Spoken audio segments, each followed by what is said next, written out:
Isso para mim aqui é o paraíso, eu gosto muito desse lugar, inclusive é um dos lugares que eu gosto de vir orar, tá bom? Nesse exato momento eu acabei de orar aqui e estou agora gravando para Michele do Rio Grande do Norte. Muito obrigado, Michele, pela pergunta que você me fez no WhatsApp e a gente vai responder agora, sem mais delongas. A pergunta foi a seguinte: quando uma pessoa é adulta e é uma...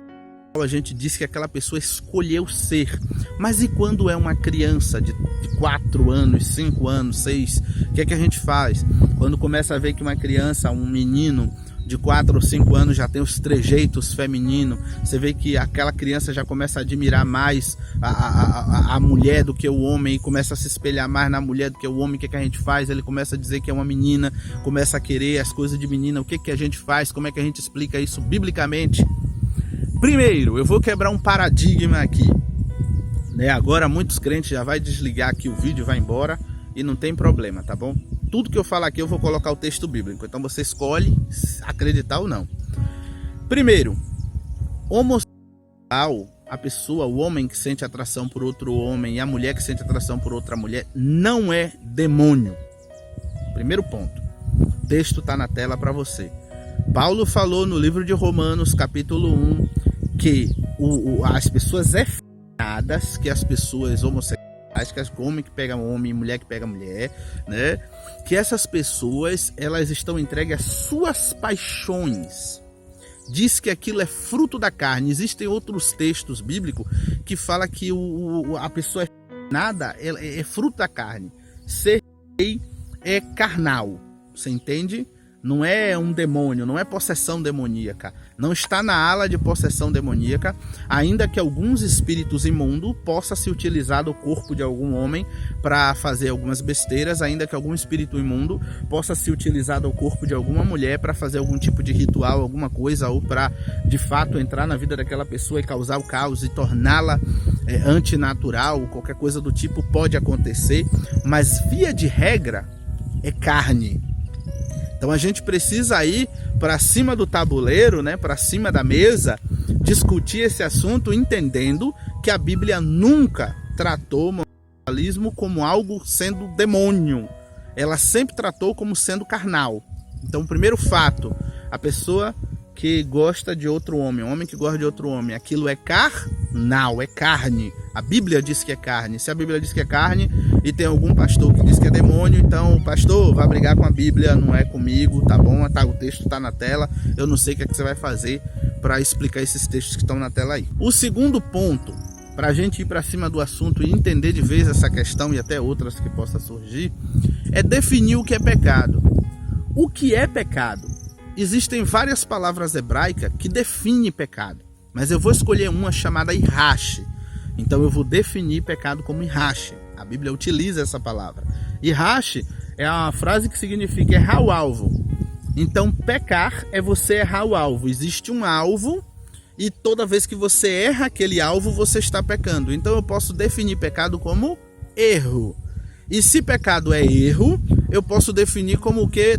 Ser pecador é ser uma pessoa que anda errando. E uma pessoa que anda errando, ela é imperfeita. Então vamos definir pecado como imperfeição, para a gente compreender bem essa questão passada de pai para filho. Vamos imaginar Adão e Eva lá. Eles pecaram, eles se tornaram imperfeitos. Beleza? Essa imperfeição é passada de pai para filho. Tanto que o primeiro ser humano que nasceu na Terra, ele era imperfeito. Cara, se fosse para representar a humanidade, Caim, nota 10. Aí você fala, por quê? Porque veja bem, quem era Caim? Caim foi o invejoso, que matou seu irmão. Ó que coisa. O cara era invejoso porque ele sentiu inveja do irmão, porque o irmão ofereceu a oferta a Deus. Deus aceitou e a dele não aceitou. Caim era rebelde, por quê? Porque Deus disse que se ele tivesse oferecido a oferta, como ele sabia que era para oferecer, como Abel ofereceu, né, que é uma oferta de animal, não é a oferta para cobrir pecado, é oferta de animal, não poderia ser oferta de verdura. Então Caim sabia disso, mas ele foi rebelde, ele quis adorar a Deus do jeito dele. Ele disse, não, eu estou dando o melhor que eu tenho, Deus tem que aceitar. Se eu estou dando o meu melhor, Deus tem que aceitar. Caim, rebelde, o primeiro rebelde da terra, Caim. que ele não fez o que Deus pediu para fazer, ele fez o que ele quis. Então era invejoso, rebelde. A escritura vai dizer no livro de 1 João que ele não teve fé, porque Abel teve sua oferta aceita por Deus, porque Abel ofereceu com fé e Caim não. Então a gente vem lá, ó, invejoso, rebelde, sem fé. Ó que representação maravilhosa da humanidade. O primeiro ser humano que nasce. O que Caim era mais? Caim, ele era o respondão, né? Ele era respondão e esquivo de suas responsabilidades, esquivo de suas ações. Por que esquivo e respondão? Porque Deus pergunta, Caim, onde é que está Abel? Ele diz, acaso sou eu guardador do meu irmão? Ele dá uma dura em Deus. Olha só, arrogante, arrogante, esquivo. Você está entendendo? Ele se esquiva de dizer. Aí vem Deus e fala, olha, se você se conter, né? Se você se conter, se você dominar o pecado no seu coração, você não vai pecar, né? Deus fala, o pecado bate a porta, Caim, mas você pode dominar ele. Veja, Caim era o primeiro iracundo da face da terra. Ele foi o primeiro cara a se deixar dominar pelas emoções. Caim ficou tão emocionalmente abalado que ele não conseguiu segurar suas emoções e matou Abel. Agora veja, o primeiro ser humano da terra, homicida, invejoso, rebelde, sem fé, representou a humanidade toda. Você entende? Então, quando Adão e Eva tiveram filhos, todos os filhos saíram imperfeitos. E essa imperfeição se manifestou na sua esfera espiritual, emocional, psicológica e física. E aí a gente pensa, como que a imperfeição é passada de maneira física no corpo? Daqui a pouco você vai saber o que tem a ver com homossexualismo. Como que essa imperfeição é passada no corpo? Quando nasce alguém com cabeção, quando nasce alguém com a orelha para cima, outra para baixo, quando nasce alguém vesgo, quando nasce alguém surdo, quando nasce alguém que não pode andar, quando nasce alguém que não tem os dentes, quando nasce alguém com um olho a mais na testa, quando nasce alguém com uma outra cabeça, quando nasce alguém com uma perna a mais, isso é o pecado se manifestando no físico, no corpo. É a imperfeição se manifestando na esfera física. Quando nasce um psicopata, pronto, por aqui já começa já a mudar de figura. Para quem é inteligente já entendeu tudo. Quando nasce um psicopata, o cara que quer matar, gosta de matar, gosta de fazer o mal aos outros, que sente prazer nisso, né? Todo psicopata um dia foi uma criancinha, tá bom? Tem crianças que quando nasce, né, que tá ali com os pais, e a criança pega o brinquedinho do outro. Essa tendência é o quê? Tendência a furtar. Ela furta o brinquedinho do outro. Se o pai e a mãe não chamar a atenção, não fizer devolver, não fazer passar vergonha, não botar eixo, o que é que vai acontecer com aquela criança que furtou o brinquedinho do outro? Ela está mostrando já a imperfeição na alma, a imperfeição no caráter dela. Ela já está mostrando em que área ela está tocada pelo pecado. O que é que a gente vai fazer? Educar ela para que ela não se torne um bandido lá na frente. Tem como fazer isso? Tem. Mas e pais e mães que não fazem isso? O que é que acontece com o menino? Quando ele se torna adulto, ele se torna marginal. E em relação ao homossexualismo, veja só, o que é o homossexualismo? O que é o cara sentir prazer por outro cara? Não é a deturpação do gosto. Não é o gosto sexual sendo tocado pela imperfeição?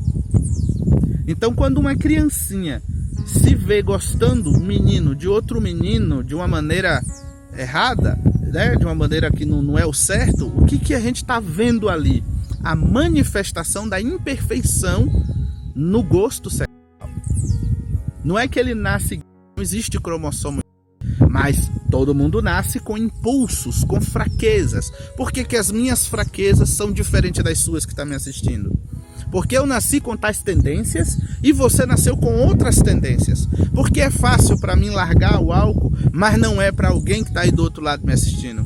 Porque foi fácil para um jovem namorar por anos e se manter puro, sem sexo. E para outros jovens não consegue namorar uma semana que já está caindo em pecado. Porque para uns uma coisa é mais fácil e para outros é mais difícil. Porque a imperfeição, o pecado, a natureza pecaminosa se manifestou mais forte na minha vida em uma área e na sua vida em outra. Você compreende?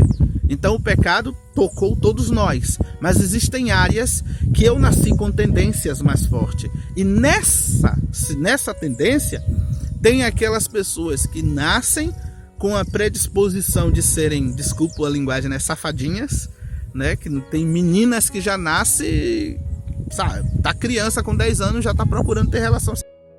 Isso aqui é fato. Qualquer pessoa pode ver. Eu duvido que você não conhecer alguma menininha do seu bairro que com 12, 13 anos já não tinha, sabe?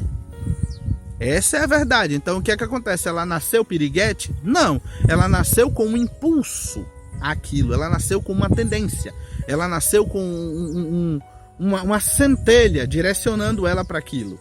Tá ligado? Ela nasceu com uma inclinação àquilo. O que é que a gente como pai tem que fazer? A criança tem uma inclinação para aquela área ali, vamos começar a chamar, vamos começar a entender as situações, vamos começar a explicar para ela a palavra de Deus, que vai dar tudo certo. Então a minha maneira de compreender o homossexual, de compreender porque tem gente que nasce aleijado, de compreender porque tem gente que nasce cego, de compreender porque que nascem psicopatas, porque que nasce pessoa com tendência a ser prostituta, porque que nasce pessoa com tendência a ser bandido, porque que a gente vê todas essas manifestações já desde criança, por causa do pecado, entendeu? Então eu espero ter ajudado aí na resposta, né? Como sempre eu busco dar uma resposta o mais esmiuçada possível. Eu não sou o dono da verdade, tá bom? Você que está me assistindo do outro lado pode ter uma opinião diferente da minha, e é saudável que tenha. Deixe nos comentários a sua opinião, tá bom? E no mais é só. Muito obrigado, Michele. Em breve eu responderei as outras perguntas que você me fez. E aí, gostaram do cenário? Olha que bonito. Olha como é bom para orar aqui, gente. Alô, você que é meu amigo aí de Salvador e dos outros lugares. Quando chegar aqui vai vir orar, mas eu aqui, hein? Olha coisa boa. Olha só. Maravilha, o paraíso. Gente, muito obrigado pela atenção. Obrigado pelas palavras aí. Tamo junto.